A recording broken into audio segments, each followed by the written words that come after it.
The Indigo Disk DLC for Pokemon Scarlet and Violet is just a little under a month away, and it seems like yesterday some previews came out from people who had the opportunity to have some hands-on time with the actual DLC itself, and it seems like people got to play it for about an hour and be able to talk about kind of their impressions and how they feel about it. And so I took the time to actually read through every single preview and all the videos that people uploaded and compile together all of the new details that we were able to get here and put them all together into this one video here so that you guys can just learn everything right from this one video. Now real quick before we get started, I just want to let you guys know that I am having a special giveaway for the holidays where I'm giving away a digital download code for any Nintendo Switch game or DLC, and all you gotta do to enter is click the link below in the description or the pinned comment, and you can have a chance to win any Nintendo Switch game or DLC that you want, whether it's the Mario Kart 8 Deluxe Boosters Course Pass or Zelda Tears of the Kingdom, Mario Wonder, any Nintendo Switch game that you want. The giveaway does end right before Christmas, so definitely be sure to click the link below and enter for a chance to win. Alright, so moving into the information, the first thing is that you need to have beaten the entire base game as well as the Teal Mask in order to play the Indigo Disk DLC. So this means you have to have played everything in the base game up to the credits and basically have seen the entire screen where it says the end, and then you also have to play all of the Teal Mask and get up to the point where it says to be continued. If you've done both of those, you're going to be able to play the Indigo Disk.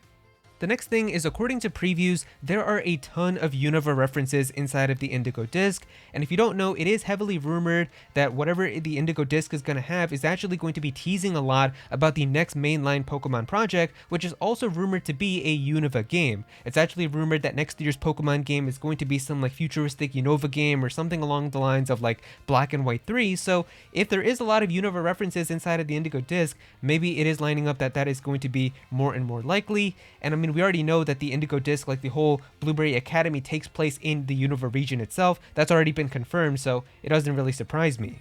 In terms of the map size, people are saying that the map for the Indigo Disk is actually decently bigger than the one that we had for Kitakami inside of the Teal Mask, and I already thought that that one was pretty decently sized too, so if this one's going to be even bigger, there's definitely going to be much more to explore and do, so that definitely sounds like a lot of fun.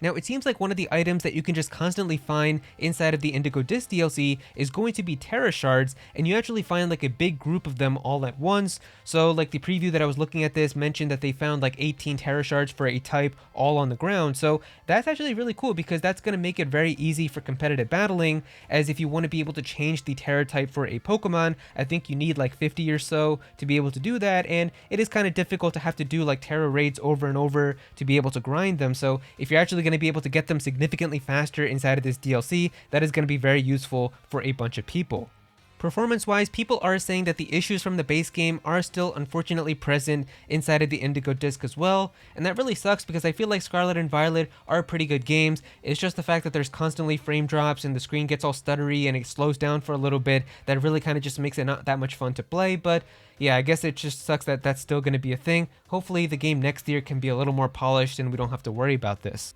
Now, it seems like those elite trainers that are a part of the Blueberry Academy are all going to have their own trial, as the character that we see right here, Amorous, actually has her own flying trial, which is what people got to play inside of the preview, and this is a trial where Koraidon and Miraidon get some type of supplement that lets it be able to fly for like a really long period of time, and you kind of have this trial where you have to go through like the rings and stuff and be able to kind of get through the little obstacle course that's created, so I guess it seems like every single one of those elite trainers is going to have their own trial. Now, in terms of the battles, it seems like the Blueberry Academy is going to be focusing on double battles, as many of the battles that are going to be inside of this DLC are all going to be double battles, and they're even going to have stronger teams, and are actually going to provide a decent challenge, as even the character that I mentioned earlier, Amorous, it says here, like the person who played the preview, that they couldn't talk about the Pokemon that she used, but when they did battle her, all of her Pokemon were actually different and didn't have like one specified weakness, and because of that she was able to create like a very well-rounded team. And these double battles are also going to have like competitive strategies like Stealth Rocks, Protect, Trick Room, and things like that, so it is actually going to be pretty cool. And they're even going to be using 6 Pokemon, so it's really going to be like a full 6v6 battle, so that actually seems like it's going to be pretty crazy. Now, if you remember the Ogre Clan members inside of the Teal Mask, these were characters who used much stronger Pokemon than the characters that you normally battled against throughout the DLC, and it seems like this aspect is also going to be continuing with the Indigo Disk as well, as there's going to be challenge trainers that you can find throughout the map, and these ones are going to be sending out Pokemon for double battles, but are also going to be much stronger than some of the other trainers that you just normally find. and like some of the previews here were mentioning that they sent out 2 Pokemon, both with the ability Intimidate to get you down to -2 right away. Some even had like a Toxic Orbs with Guts Zangoose to do much more damage and stuff, so it seems like these are actually going to provide a lot of challenge. Now, it seems like the Blueberry Academy Elite Trainers can all be done in any order, so these 4 characters that you see right here, it's really up to you for which one you want to battle first and go through their trial first, so it's cool that you're going to be able to choose that, pretty much like the base game where you could go and choose any gym leader that you want to battle first. It seems like one of the first missions that you get when you arrive at the Blueberry Academy is going to be from Lacey, and she lets you choose which of the 4 biomes that you want to go to. So of course the map is divided into like 4 sections, and there's like canyon section, a polar section, a coastal one, and a savanna, so you can choose which of the 4 biomes that you want to go to. One of the class assignments that you get inside of the DLC is going to be to catch an Alolan form Pokemon. So they've already shown us like Alolan Executor and Sandshrew and other Pokemon like that. So they're going to be all throughout this DLC, and I guess one of the assignments is going to be to go and find one of them and show it to the teacher. Now, of course, both Carmine and Kieran are going to be returning inside of this DLC. We don't know anything about Kieran because the previews didn't say anything about it, but we do know that one of the assignments to meet up with Carmine is actually going to be at the very center of the entire map, so I guess that's where you're going to meet her, and it is going to be pretty cool because we already saw her inside the Teal Mask, so it's honestly going to be just really cool to kind of meet her again after a little bit and see what she's up to.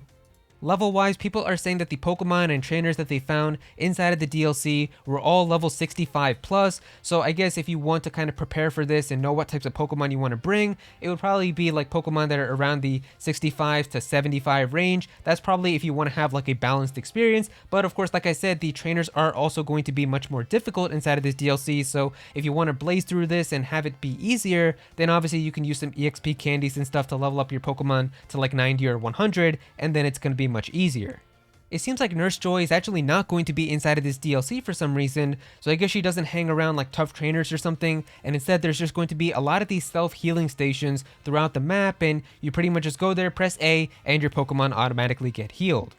The Pokemon inside of the biomes do actually repeat, so if you see a Scizor in one area, you might see a Scizor again in another area as well, so it's not like every single biome has distinctly brand new Pokemon that are completely different from other ones, so there is going to be a little bit of overlap. It seems like there's also some type of new currency that's going to be inside of this called BP, but I think it means like blueberry points or something, so I don't know exactly how you get it, but it seems like this is going to be a currency maybe for like move tutors, and it is going to be something that you're going to have to use. When it comes to Paradox Pokemon, the previews mentioned that there weren't any that they found inside of the wild, so compared to like Area 0 where you just see Paradox Pokemon everywhere, it's not going to be like that inside of this.